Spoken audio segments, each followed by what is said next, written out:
푸른나무교회 매일 묵상 제4주차 수요일 노아와 홍수. 내가 홍수를 땅에 일으켜 무릇 생명의 기운이 있는 모든 육체를 천하에서 멸절하리니 땅에 있는 것들이 다 죽으리라. 오늘은 드디어 홍수 이야기입니다.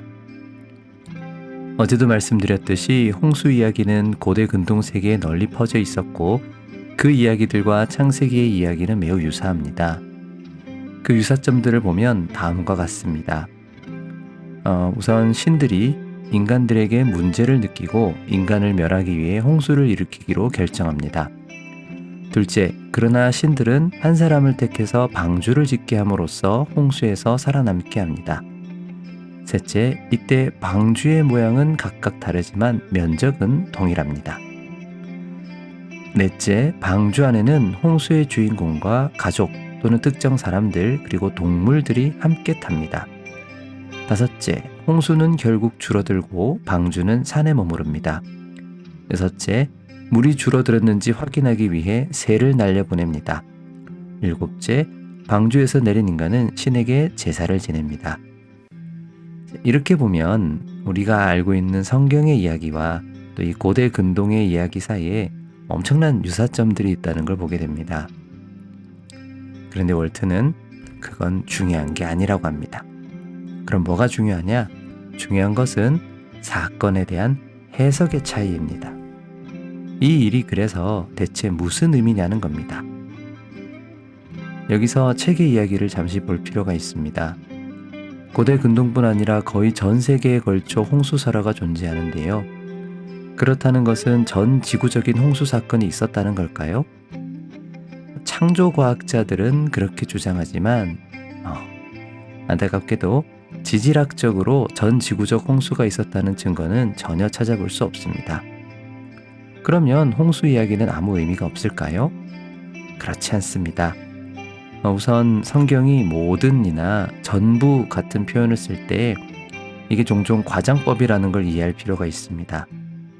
요셉 때에 기근이 온 세상에 심했다고 하는데 그건 진짜로 전 지구적인 기근을 말하는 게 아니라 애굽 주변의 상황이 그랬다는 것이었죠. 그런 것처럼 이 홍수 역시 전 지구적 홍수가 아니라 그들이 사는 지역 근처에서 있었던 사건일 가능성이 큽니다. 그러나 그렇다고 해서 성경의 이야기가 거짓말이라는 거냐? 그건 아니라는 거죠. 고대 홍수설화가 전 세계에 걸쳐 나타난 것은 최소한 국지적인 홍수라도 있기는 있었다는 겁니다. 그리고 그 홍수의 이야기들은 실제 발생한 시대로부터 여러 세대에 걸쳐 구전으로 전해져 내려왔을 겁니다. 그렇기에 성경의 홍수 이야기가 고대 근동의 홍수설화를 베꼈다기보다 같은 문화적 배경 안에 있기 때문에 비슷한 이야기처럼 보일 뿐입니다. 그런데 중요한 것은 이스라엘이 이 홍수 이야기에 부여하는 특별한 해석입니다. 월튼의 이 말에 우리는 특히 주목할 필요가 있습니다.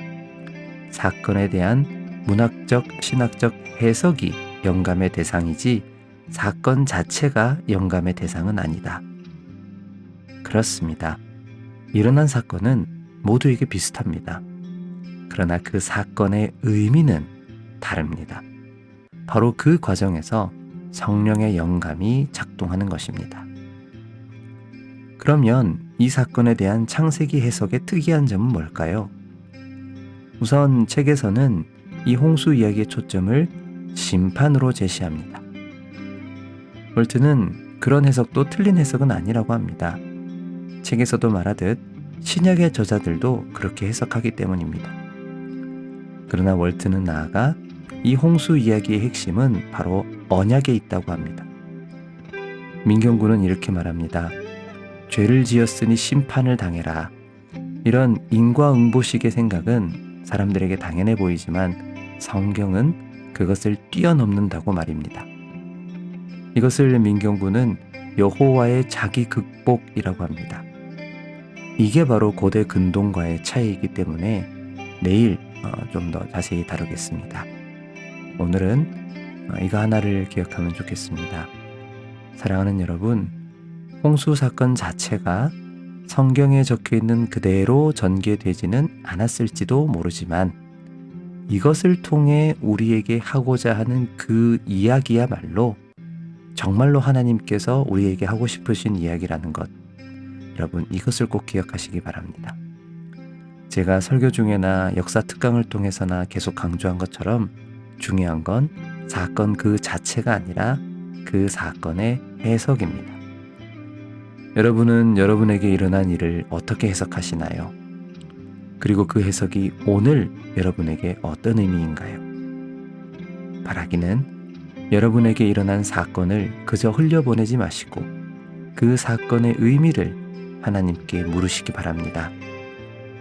이를 통하여 하나님께서 우리에게 바라시는 것, 그 하나님의 뜻을 깨닫고 깨달을 뿐 아니라 그 의미를 따라 살아갈 수 있는 우리가 되길 바랍니다. 이를 기억하며 함께 기도하겠습니다.